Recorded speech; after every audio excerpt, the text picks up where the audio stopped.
안녕하세요. 진동규 프로입니다. 2019년 새해가 밝았습니다.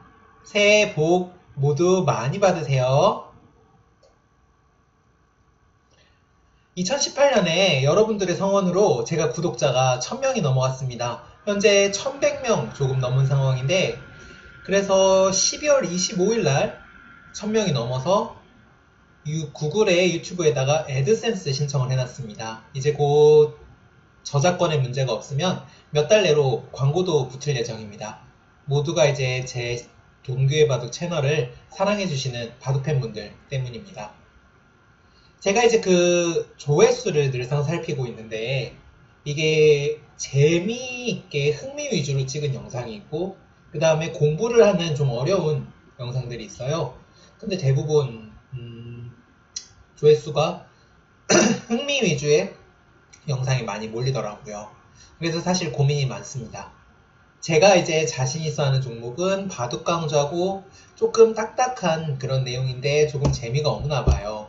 이런 점에 대해서 어떻게 해야 할지, 좀 재미있게 설명을 하려면 어떻게 해야 되는지 고민을 많이 하고 있는데, 어떤 점이 문제인지 다른 분들 영상도 보고 참고를 하고 있으니까 2019년엔 더 나은 모습으로 찾아뵐 수 있을 것 같습니다. 자, 그리고 2019년 바둑계도 어떻게 될지 나름 전망을 해보려고 하는데, 계속해서 봐주시죠.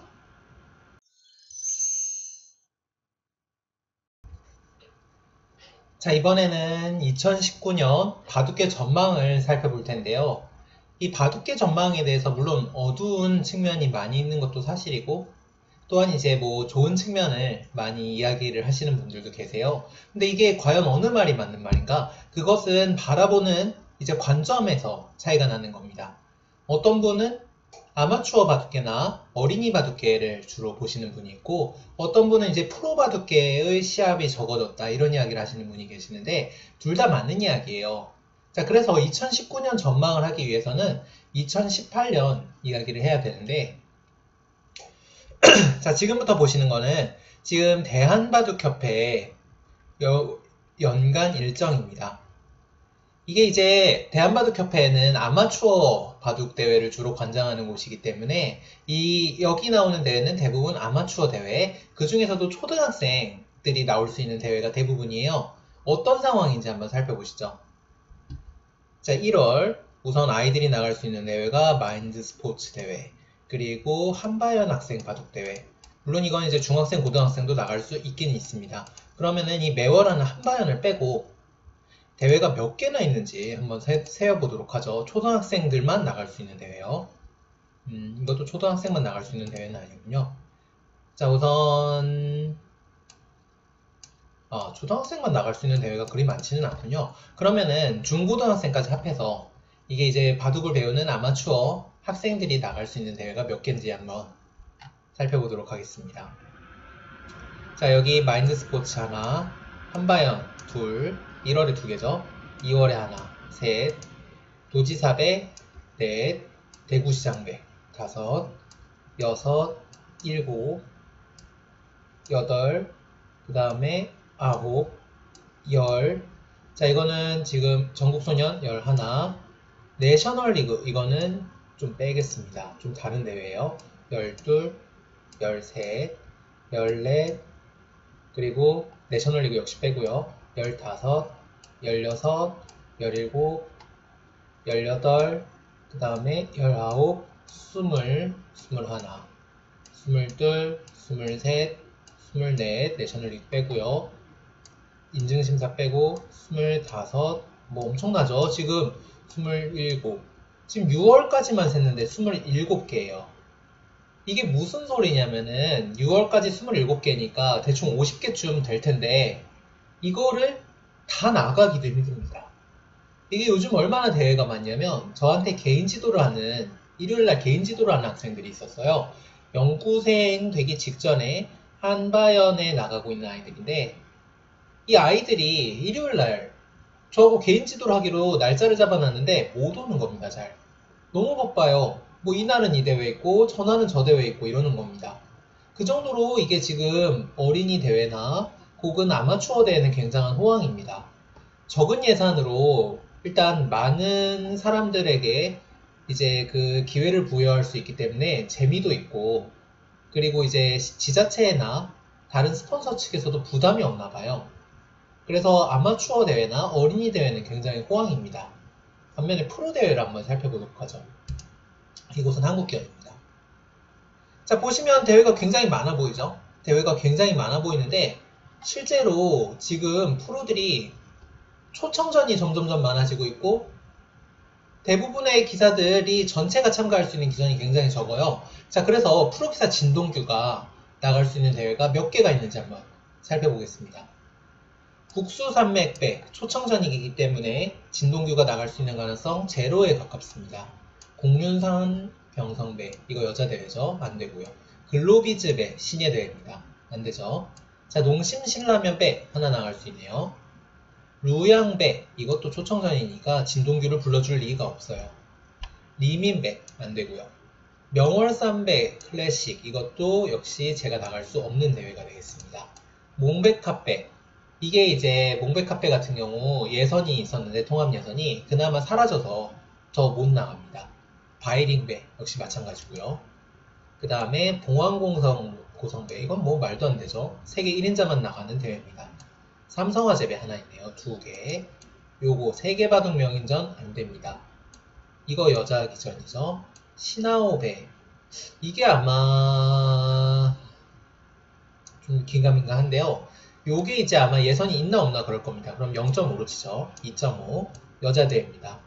오가케배 역시 저 못 나가는 대회고요. 월드바둑 챔피언십 한국에 중국에 일본에 한 명씩만 부르는 대회입니다.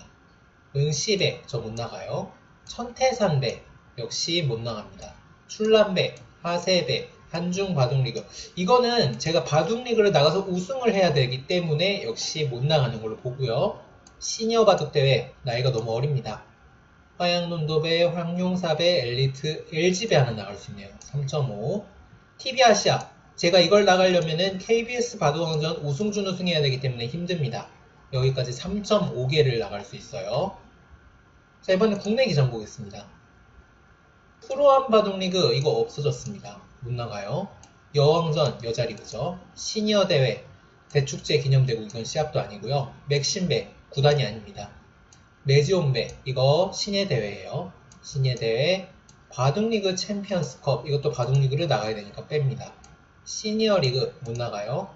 용성전 이거 나갈 수 있습니다. 4개 지지옥션 안 되고요. 챌린지 나갈 수 있는데 이거 내년에 열릴지 불투명하지만 일단 나갈 수 있는 걸로 보이겠습니다. 5개 크라운햇 대회 안 되죠. 여자 기전 신예 기전 한국바둑리그 하나 나갈 수 있습니다. 7개 예선을 나갈 수 있다는 뜻이에요. 여자 바둑리그 안 되고요. 여자 기성전 이거 초청전이고 GS 8 KBS 9 SG배 이거는 여자가 저랑 나가야 되는데 일단 나갈 수 있다고 치더라도 요거는 이제 이벤트 대회이기 때문에 자 결국 제가 나갈 수 있는 기전이 전부 9개입니다. 9개인데 9개 중에 대국료를 주는 기전은 단 하나 GS 칼텍스 배고 나머지는 이제 뭐 해외 초청전이라든가 그러니까 그 해외에서 하는 그 통합 예선인 거죠. 뭐 삼성화재배 LG배가 통합 예선이고 아까 0.5로 쳤던 시나오배가 통합 예선입니다. 그리고 KBS 대국료 없고요. 결국 지금 대국료를 주는 기전은 GS 하나 남았습니다. 상당히 어려운 시기예요. 프로들은 시합도 많이 줄었고 게다가 이게 올라가기가 굉장히 힘든 기전들 바둑리그, 농심배 그 다음에 삼성화재배, LG배는 이 날고기는 중국 기사들을 서너 명은 이겨야 연속으로 올라가는 거거든요. 그러니까 하다가 1년에 15판 두기 바쁜 겁니다. 웬만한 기사들요. 자, 그래서 이 프로 기전은 결국은 앞으로는 이렇게 바뀌지 않을까 싶어요. 점점점 초청전 위주, 잘 두는 기사 위주로요. 그 다음에 이벤트 기전 위주, 여자 기사라 뭐 시니어 기사 붙는 대회, 그 다음에 무슨 뭐 여러가지 페어 대회라든가 이런 이벤트성 대회 이런 위주로 늘어나지 않을까 싶고요. 단 하나 이제 기사들에게 남은 건 바둑리그라고 보셔도 상관이 없습니다. 요거 외에는 기사들이 사실 그 정상급에 올라가지 못한 기사들은 아무래도 조금 좀 힘든 거죠. 자, 사실 이게 자본주의 사회에서 좀 맞는 이야기이기는 합니다. 위에 기사들은 매일 초청전에서 시합이 바쁘고 밑에 기사들은 시합이 없고, 사실 스포츠는 다 이렇기는 하죠. 스포츠는 다 이렇긴 한데, 이게 이제 원래 했던 대로 뭐 예를 들면 바둑리그 박정환 구단하고 그 다음에 오장인 뭐 진동규 프로하고 똑같은 돈을 대국료를 받고 두는 거는 사실 자본주의 사회에서 이상하기는 한데, 근데 사실 많이 걱정되는 측면은 뭐냐면 이게 돈을 많이 벌고 조금 벌고의 문제가 아니라 프로기전은 기회의 사다리 자체가 없습니다. 무슨 소리냐면 웬만한 기사들이 두각을 나타낸다고 하더라도 이런 초청전은 고사하고 바둑리그 하나 올라가기가 힘들어요. 기회가 너무 좁은 겁니다. 그런 측면에서 사실 프로바둑계는 좀 많이 어렵죠. 바둑리그도 이제 내년에 개혁이 되지 않으면 살아남기 힘들다는 소리도 많이 나오고 있으니까 그 정도로 굉장히 어렵습니다. 굉장히 어렵고 그런 시기고 프로바둑계는 아마바둑계는 이제 활성화가 되고 있는데 어떻게 보면은 하나의 흐름인 것 같아요. 그래서 이제 이 흐름 속에서 서로 적응을 해나가야 되겠죠. 프로기사들은 이제 정말 토너먼트 프로하고 보급 프로하고 확 갈릴 것 같습니다.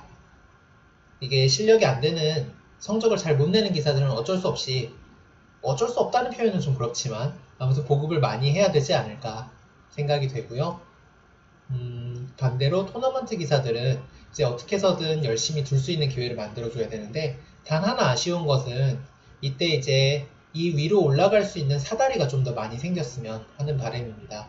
그래서 세계대회도 좀 예선전도 많이 생기고 대국료가 없더라도 초청전에서도 몇 자리라도 이제 예선전을 통해서 올려주고 그런 시스템이 있었으면 좋겠네요. 자, 아무튼 이런저런 이야기가 길었는데 2019년 한 해 지금 보고 계시는 여러분들도 좋은 일 많이 생기시고 항상 건강하시고 실력다 한 급씩 늘었으면 좋겠습니다. 자, 그러면 구독, 좋아요 꼭 누르고 가세요. 안녕!